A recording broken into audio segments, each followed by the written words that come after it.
Halo semuanya, topik pada video kali ini adalah pemisahan metanol dari etanol pada destilasi pembuatan vodka atau arak.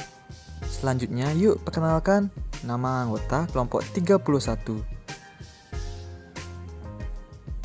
Yang pertama, Kadek Liandini NIM 89, Nikomang Ayu Rayanti NIM 90, dan Co Andi NIM 91.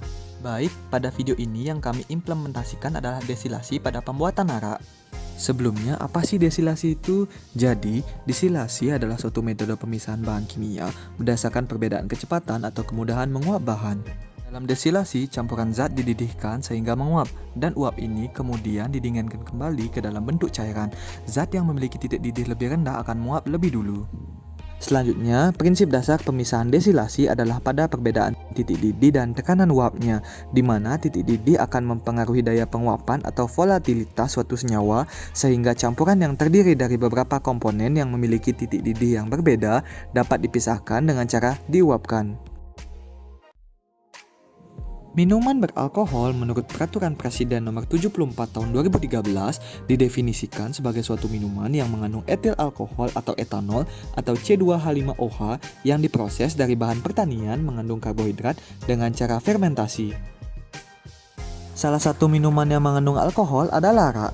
Minuman arak mengandung alkohol atau etanol. Pada umumnya, arak dibuat dari nira kelapa, nira aren, maupun nira lontar.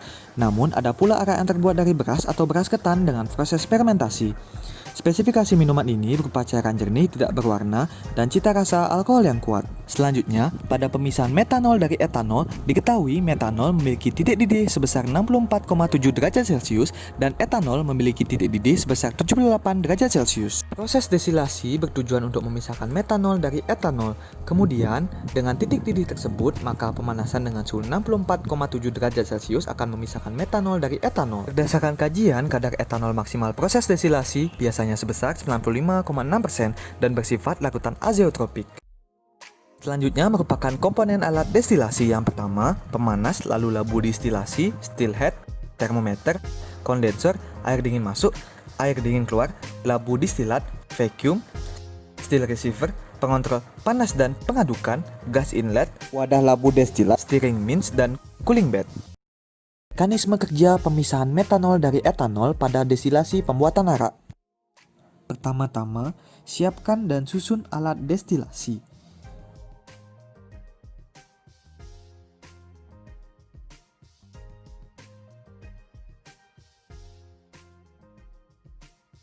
Kemudian, masukkan arak ke dalam labu didih.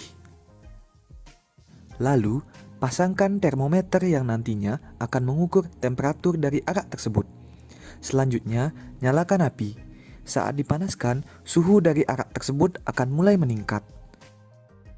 Setelah arak mendidih, diamati uap yang terbentuk. Uap tersebut akan dialirkan menuju kondensor.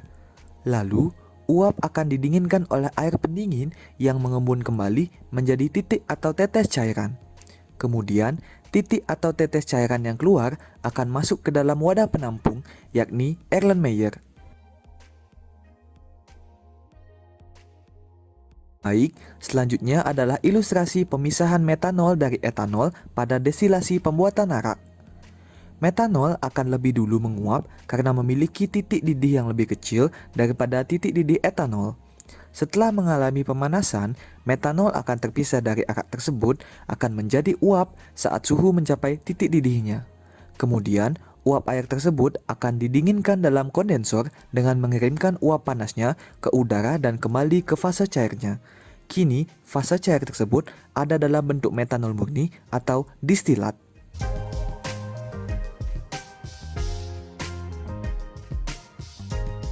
Kita tahu bahwa standarisasi adalah proses untuk menentukan larutan secara teliti atau juga sebagai penentu konsentrasi eksak dari larutan standar. Larutan standar sendiri yakni larutan yang telah diketahui konsentrasinya. Baik, selanjutnya standarisasi hasil. Berdasarkan Peraturan Kepala BPOM RI Nomor 14 Tahun 2016 tentang standar keamanan dan mutu minuman beralkohol, arak memiliki standar mutu, bau dan rasa normal dan khas, kadar etanol tidak kurang dari 30%, kadar metanol tidak lebih dari 0,01%, dihitung terhadap volume produk. Sekian yang dapat kami sampaikan, berikut adalah daftar pustaka yang kami gunakan dalam pembuatan video ini. Terima kasih, jangan lupa like-nya ya.